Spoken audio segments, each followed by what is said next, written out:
कन्हई तुमने ही ली होगी, तुम बड़े नटखट हो, तुमने ही छुपाई होगी। नहीं राधे, मैं सच कहता हूं, नहीं ली मैंने। देखिए ढूंढे, हम साथ में मिलकर ढूंढे, यही तो थे। बहु शोधे छे नहीं મળતી। રાધાજીની આંખમાં આંસુ આવી ગયા। मैं मेरी मां को उत्तर क्या दूंगी, बड़ी मूल्यवान नथनी थी। कहना बताओ ना कैसे मिलेगी नथनी, कहां होगी मेरी नथनी। कन्हैया कहे राधा मुझे तो पता नहीं, हम तो रास में व्यस्त थे। हां ये नरसिंह बड़ी एकाग्रता से हमें देख रहा था, चलो जाकर नरसिंह से पूछते हैं, शायद उसे पता हो। राधा ने कृष्ण नरसिंह मेहता पासे आवीने पूछे छे, मेहता तमे नथणी जोई? शु दिव्य अनुभव हशे, जरा विचार करो। जगतनो नाथ श्री कृष्ण अने जगत जननी राधा आवीने नरसिंह मेहता ने पूछे छे। सर्वज्ञ एवो ईश्वर आ मनुष्य ने आवीने पूछे छे कि अमने खबर नथी, तने कहीं खबर छे? ए दिव्य अनुभव नरसिंह मेहताए पाछळथी पोताना गीतमां गायो। नागर नंदाजी ना लाल, नागर नंदाजी ना लाल, रास रमंता मारी नथणी खोवाणी, काना जड़ी होय तो आप। કેટલી ટોચની કક્ષાએ લખાયેલું આ ગીત। નરસિંહ મહેતાની હૃદયની લાગણીઓ અને આપણે શું હાલત કરી છે આ ગીતની। ઢીંચક ઢીંચક બસ। नागर नंदाजी ना लाल, नागर नंदाजी ना लाल। जरा विचार, आपने आ गीत बोलवानो पण अधिकार खरो? કેટલી ટોચની કક્ષાએ આ ભક્તો પહોંચ્યા છે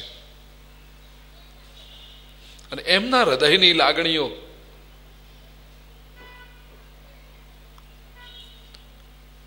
મને તો એમ થાય આ નાગર નંદાજીના લાલ ગીત છે ને એ આધ્યાત્મિકતાનું નેશનલ એન્થેમ બનવું જોઈએ। If you are talking about spirituality, if you are talking about realisation, જેને ટોચની કક્ષાનું રિયલાઇઝેશન થયું છે એનો આ એક્સપિરિયન્સ।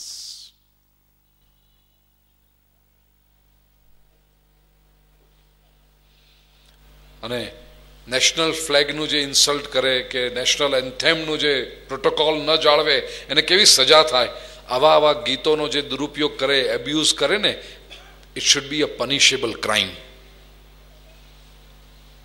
ગમે તેમ ગાય લોકો આવા ગીતો અને કુદાકૂદ કરે, કલ્ચરલ શો કરીને।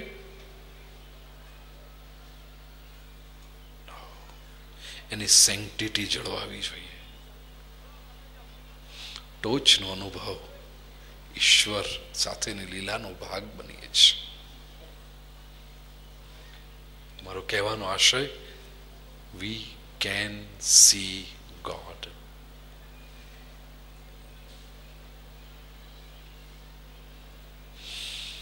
તૈયારી હોય ને, ઈશ્વર બેઠો છે તૈયાર। જે માં દીકરાની રાહ જોઈને તૈયાર બેઠી હોય, મારો દીકરો આવે। માને કદાચ દીકરાની અપોઇન્ટમેન્ટ લેવી પડે, દીકરાએ કદી માની અપોઇન્ટમેન્ટ ના લેવી પડે। ભગવાનને આપણી પાસે આવવું હોય તો એપોઇન્ટમેન્ટ લેવી પડે। ભગવાન આપણા દરવાજા ખખડાવે, આપણે કે ભગવાન હમણાં વાર છે, 10 વર્ષ પછી આવજે ને, જરા બિઝનેસ સેટઅપ કરવું છે। ભગવાન પાછો આપણને આવીને પૂછે, ભક્ત આવું હું? ના ભગવાન જરાક હજી વાર છે, હજી જરા છોકરાઓના લગ્ન કરવા છે, દીકરીઓના જમાઈ ગોતવા છે, એક 5 વર્ષ પછી આવજે। આપણે ભગવાનને પોસ્ટપોન કર્યા કરીએ છીએ, પણ ભગવાન તૈયાર બેઠો છે। જે ક્ષણે તમે સાચું હૃદય લઈને જઈને ઉભા રહેશો, God is more than welcome to accept you. He is waiting for you, in fact.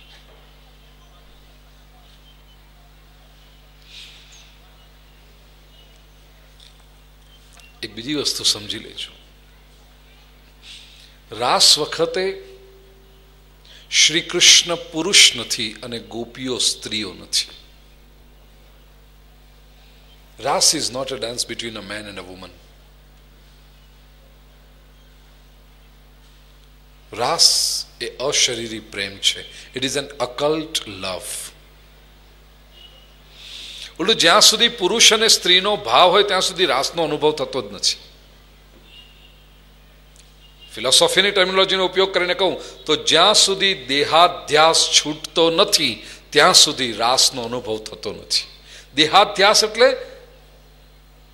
Body sense, the cognizance of the body, that I am a body, I am this, I am a man, I am a woman, I am એ ભાવ જ્યાં સુધી છે દેહાધ્યાસ ત્યાં સુધી રાસનો અનુભવ થતો નથી. Again psychology કહું, માણસ બીજું બધું જ ભૂલી શકે, સ્ત્રી પુરુષનો ફરક કદી ભૂલી શકતો નથી. Because this difference of man and woman is so deep rooted in our mind.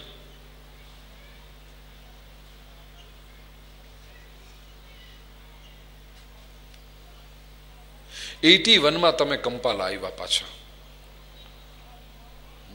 London થી કંપાલા 25 વર્ષ પહેલા, અને you are a young man of 25 at that time.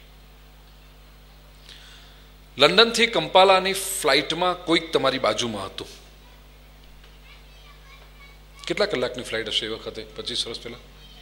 8 hours. એ વખતે બી 8 hours. All right, 8 hours flight, કોઈક તમારી બાજુમાં હતું. નેચરલી 8 કલાકની ફ્લાઇટ હોય ને બાજુમાં કોઈક હોય તો વી ટેન્ડ ટુ ટોક. તમે વાત કરો, તમારું નામ શું છે, ક્યાં રહો છો, શું કરો છો, શું બિઝનેસ છે, કેટલું ભણ્યા છો, ક્યાં ભણ્યા છો, ફેમિલીમાં કોણ છે, બધું તમે પૂછી લીધું. તમારા હોબીઝ શું છે, કઈ ક્લબના મેમ્બર છો ને એક્સરસાઇઝ કરવા ક્યાં જાઓ છો, બધું તમે પૂછી લીધું. અને ઘણું બધું તમને મેચ થયું, તમને લાગ્યું કે બહુ ફાઇન છે, સારો રિલેશન થઈ ગયું, કોન્ટેક્ટ થઈ ગયો. એન્ટેબે એરપોર્ટ પર ઉતરતી વખતે તમે તમારું બિઝનેસ કાર્ડ એને આપ્યું, એનું કાર્ડ તમે લીધું ને કહ્યું, oh it was very nice to see you, અને બહુ સરસ ફાઇન વાતો કરી આપણે, લેટ્સ કીપ ઇન ટચ. એમ કરીને તમે છૂટા પડ્યા. કોણ ટચમાં રહે છે એવી રીતે? કાર્ડ એક્સચેન્જ કર્યું, તમે તમારા કામમાં બિઝી થઈ ગયા, એ એના કામમાં બિઝી થઈ ગયો જે હતો એ.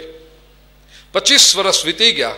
અત્યારે એટ ધ એજ ઓફ 50 તમે ભગવાનની કૃપાથી સુખી થયા, બહુ ફાઇન ઘર બનાવ્યું, અને મોટી બાલ્કની છે ઘરની, જેમાં તમને કંપાલાની 7 હિલ દેખાય છે.